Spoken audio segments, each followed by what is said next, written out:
nagaan waaqayyoo waaqa jiraataa isiniif haa baay'atu. Biyya keessaf biyya alaa kan jirtan obboloota koo dhiiraa obboloota koo dubaraa hundumti keessanuu nagaa fayyaa keessanii an obboleettiin keessan baay'ee nagaa gooti. Galanni Yesuusiif haa ta'u. Manni koo nagaa, jireenyi koo nagaadha. Inni nagaa nu laate, inni nu gargaare. Waaqayyoon galataaf ulfina guddaa haa fudhatu. Ijoolleen waaqayyoon qaban nagaa qabu. Nagaa waan qabaniif immoo nagaa lallabu. Yesuus Kiristoos bara baraan gooftaadha. Bakka gargaaramtanii haraarri ayyaanni waaqayyoo isinii baay'atee yeroo sa'aatii kana keessan isiniin jechuun nan jaaladha. Eebbifamaa waaqayyoo isinaa eebbisuu yuutuubii ganni jalatti kan argamtan hundumti keessanuu obboleetti keenya immoo jajjabeessaa sheer godhaa fi isiniin jechuun nan barbaada. Gooftaan isinaa eebbisuu. Yeroo darbee maqaa koo isinitti himee akkasuma daqiiqaa muraasa sagalee waaqayyoo waliin ilaallee jirra. Ammas mee itti fufnee waaqayyoon galateeffachaa, waaqayyoon faarfachaa, sagalee waaqayyoo waliin dubbifachaa, wal jajjabeessaa, waliif kadhachaa, wal gorsaa, iddoo dogoggorreetti karaarraa wal deebisaa in adeemnaa. Barichi bara ulfaataadha. Iddoon dogoggoreetti ana na gorfadhaa nan deebi'a. Wanti dhalli namaa godhu tokko beekii utuu hin taane seexanatu akka cubbuu keessa galu akka waan hamaa hojjetu godha malee namni jaalatee waan hamaa hin godhu. Kanaaf immoo yeroo danda'ame gorsuu, yoo dadhabame immoo itti dhiisanii waaqayyoon kadhachuufidha. Wanta hundumtuu kan cabu waaqayyoo biraa hin danda'ama. Kadhataan waan ta'eef jechuu barbaadetini. Gooftaan isinaa eebbisu. Eebbifamaa jajjabaadhaa. Bakka jirtanitti amantii kam keessa iyyuu jiraadhaa. Musliima ta'a, ortodoksii ta'a, kaatolikii waan barbaadan ta'a. Garuu waaqayyoo keessan sodaadhaa. Jalqabni waan hundumaa waaqayyoon sodaachuudha. Kanaaf adaraa keessan walii keessaniif kadhadhaa. Lammiilee keenya biyya ormaa keessatti maneedhaa keessatti dararamaa jiraniifis waaqayyoon kadhadhaa. Furmaanni kan jiru nama biraa hin jiru. Dhugaadhuma dubbachuuf yoo ta'e furmaanni waaqayyoo bira qofa. Kanaaf adaraa mana jirtan iddoo jirtanitti isaaniifis kadhadhaa. Walii keessaniifis kadhadhaa. Wal jajjabeessaa. Faarfannaa tokko akkuma kanaan duraa waliin dhaggeeffannee waliin faarfannee sagalee waaqayyoo keessaa iddoo tokko waliin dubbifannee mee waaqayyoon guyyaa sanbata guddaa, guyyaa har'aa, guyyaa itti dhaaniiggatu, guyyaa itti gaaffiin dhalootaa deemnu kana maal nuun jedha, maal nutti dubbata, sagalee waaqayyoo maal qabatte nuuf dhufte laata jettanii warri na eegaa jirtan qophaa'a. Waaqayyoon anatti sin dubbata, isinitti sin dubbata. Gaaffii kan qabdan gaaffii keessan deebiin argata. Hidhaarraas hin hiikamtu amshuu. Kanaaf jajjabaadhaa.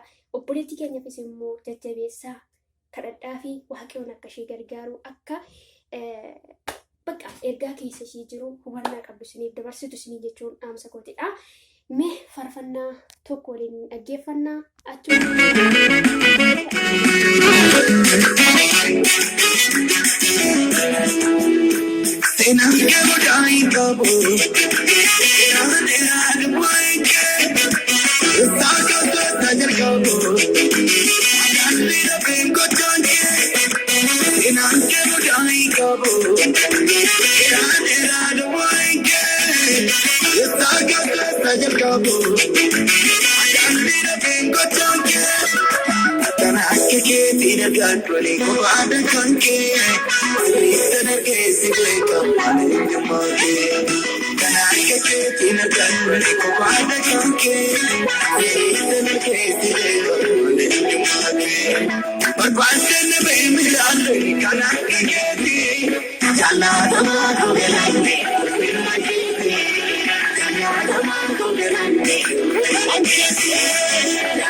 wanti kun afaraadha. Wanti ana bojjete beessa bara afaraadha. Korati dubbate wanti kun afaraadha. Wanti ana bojjete kalaana bara afaraadha. Korati dubbate kana akka keetti nafta'u ani barbaade namee. Garaake togaale fayi sejjabe garaake keetti na fayi baane na bee garaake togaale fayi sejjabe barbaade na bee milaale garaake keetti jaallatama togaale jaallatama togaale jaallatama togaale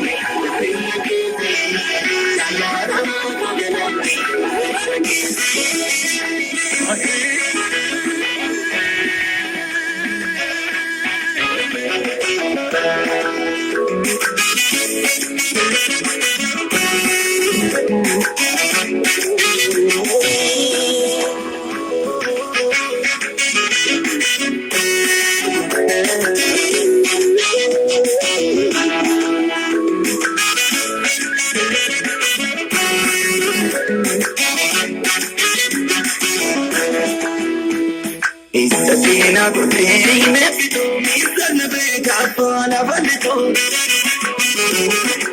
Umawa teta durati unkidam to sagarana Isabina kutine pitu misana beka pala bantu Umawa teta durati unkidam to sagarana Akan tinggalnya bersiap para kita bahagia di kozi, iya kozi kozi, ada tak kisah mulut. Akan tinggalnya bersiap para kita bahagia di kozi, iya kozi kozi, ada tak kisah mulut. Gagal salah kulit, jangan kamu tutu kangkoliga, bilander bamu koliga. Gagal salah kulit, jangan kamu tutu kangkoliga, bilander bamu koliga. Gagal salah kulit, jangan kamu tutu kangkoliga, bilander bamu koliga. Gagal salah kulit, jangan kamu tutu kangkoliga.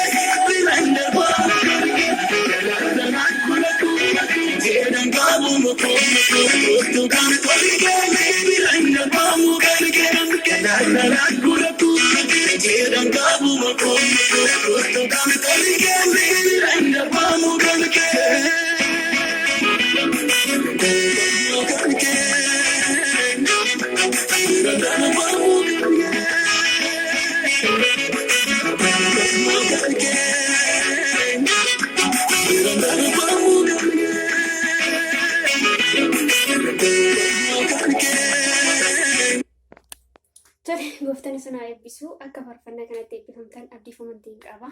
Yesus Kiristoos gooftaadha.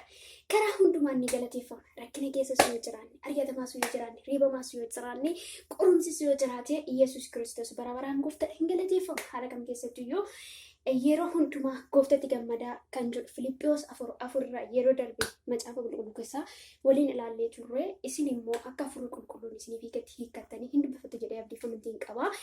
Tole har'a immoo Waaqayyoon galataa ulfina guddaa fudhatu inni carraa kanaaf yeroo kana naaf kennee akkan isin wajjiniin sagalee Waaqayyoo qooddadhu gaafa isin asitti ba'ee dubbadhu anis wayin dabaladha nan jabaadha jechuudha. Yesus gooftaadha. Dabaleen isiniin jedha obboleetti keenya gannatti Waaqayyoon isaa eebbisu hundi keessan eebbifama warri shida hordofaa jirtan warri sheer gochaafi jirtan Waaqayyoon ol waaqarraa bara keessan haa eebbisu. Har'a immoo macaafa qulqulluu keessaa iddoo kan qabadheen dhufe macaafa faarfannaa baay'een keessan hin jaalattu nan beeka. Egaa sagalee Waaqayyoo hundi keessan hin jaalattu. Addatti yeroo baay'ee dhaloonni macaafa faarfannaa hin dubbifachuu baay'ee jaalatu. Macaafa faarfannaa akkuma beekamu kan barreesse Daawitiidha. Macaafni faarfannaa boqonnaa qabu jedhama. Egaa mee walumaan kan dubbisnu ta'a. Iddoo kanatti Waaqayyoon maal nutti dubbata? Macaafa faarfannaa keessaa lakkoofsa 121 irra kan jiru lakkoofsa 1 irraa kaasee nan dubbisa. Amma Waaqayyoon na gargaaree amma 8 nan dubbisa jedhee yaada. Waliin taanee haa dubbifannu. Akkas jedha. Ijji koo gara gaarotaa ol in ilaala. Garam gara gaarotaa ol in ilaala. Gaara yoo jennu immoo gaara uumamaa otoo hin taane gara gooftaa yoona gara Waaqayyoo ol in ilaala. Gargaarsi koos eessaa naa dhufa? Gargaarsi koos Waaqayyo biraa hin dhufa. Inni immoo isa baatii Waaqaa isa lafa uumedha. Inni miila kee akka sigigaatu hin godhu. Inni si eegus hin mugu. Kunoo Israa'eloonni hin eegu, matumaa hin mugu, hin rafus. Waaqayyo si eega. Waaqayyo gaaddisa keeti. Inni gara mirgaa kee jira. Guyyaa aduun si hin rukutu. Halkanis diinni si hin miidhu. Waaqayyo hamaa hundumaatti si eega. Inni jireenya kee hin eega. Waaqayyo gadi bu'uu kee, ol galuu kees hamma jalqabaa hamma bara baraatti hin eega. Waaqayyo ol ba'uu kees gadi bu'uu kees maal godhaa? Hamma jalqabaa hamma dhumaatti bara baraan hin eega. Ameen. Yesus gooftaadha. Galanni Waaqayyoodhaaf haa ta'u. Ijji koo gara gaarotaa oliin ilaalaa, gargaarsi koos eessaa dhufaa? Achii dhufee garbichi Waaqayyoo Daawit yoo dubbatu nageenya. Daawit mucaa xiqqaa